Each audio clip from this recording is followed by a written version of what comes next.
Christmas is about Christ. When we forget that, we lose the true magic of Christmas. A little boy and his grandmother came to see Santa at the Mayfair Mall in Wisconsin, USA.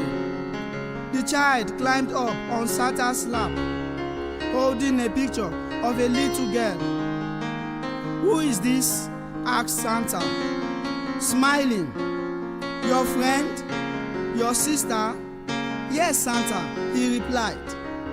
"My sister, Sarah, who is very sick," he sadly said. "She wanted to come with me to see you." "Oh, so very much, Santa," the child exclaimed. When they finished their visit, the grandmother came over to help the child off his lap and started to say something to Santa, but halted. "What is it?" Santa asked warmly. "Well, I know it's really too much to ask you, Santa," but the old woman began. "The girl in the photograph, my granddaughter, well, you see, she has leukemia and isn't expected to make it even through the holidays," she said through tear-filled eyes. "Is there any way, Santa, any possible way that you could come see Sarah? That's all she asks for Christmas, is to see Santa." Santa blinked and swallowed hard and told the woman to leave information with his elves as to where Sarah was, and he would see what he could do. Santa thought of little else the rest of that afternoon. He said, "This is the least thing I can do." He drove with his friend to the hospital and came inside with Santa. They found out which room Sarah was in. The room was full of what appeared to be her family. They were talking quietly, and Santa could sense the warmth and closeness of the family, and their love and their concern for Sarah. Taking a deep breath and forcing a smile on his face, Santa entered the room, bellowing a hearty "Ho, ho, ho." Santa shrieked little Sarah weakly as she tried to escape her bed to run to him. As he and Sarah began talking, the family crept quietly to the bedside one by one, squeezing Santa's shoulder or his hand gratefully, whispering "Thank you," as they gazed sincerely at him with shining eyes. Santa and Sarah talked and talked, and she told him excitedly all the toys she wanted for Christmas, assuring him she had been a very good girl that year. As their time together dwindled, Santa felt led in his spirit to pray for Sarah and asked for permission from the girls in agreement, and the entire family circled around Sarah's bed, holding hands. Santa looked intensely at Sarah and asked her if she believed in angels. "Oh yes, Santa, I do," she exclaimed. "Well, I'm going to ask that angels watch over you," he said. Laying one hand on the child's head, Santa closed his eyes and prayed. He asked that God touch little Sarah and heal her body from this disease. He asked that angels minister to her, watch and keep her, and when he finished praying, still with eyes closed, he started singing softly, "Silent night, holy night, all is calm, all is bright." The family joined in, still holding hands, smiling at Sarah and crying tears of hope, tears of joy for this moment as Sarah beamed at them all.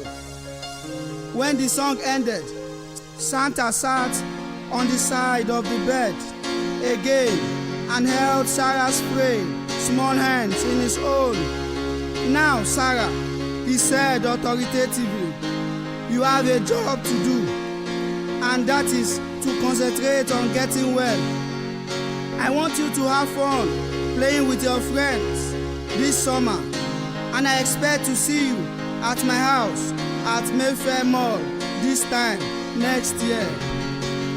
He knew it was risky, proclaiming that to this little girl who had terminal cancer. But he had to give her the greatest gift he could.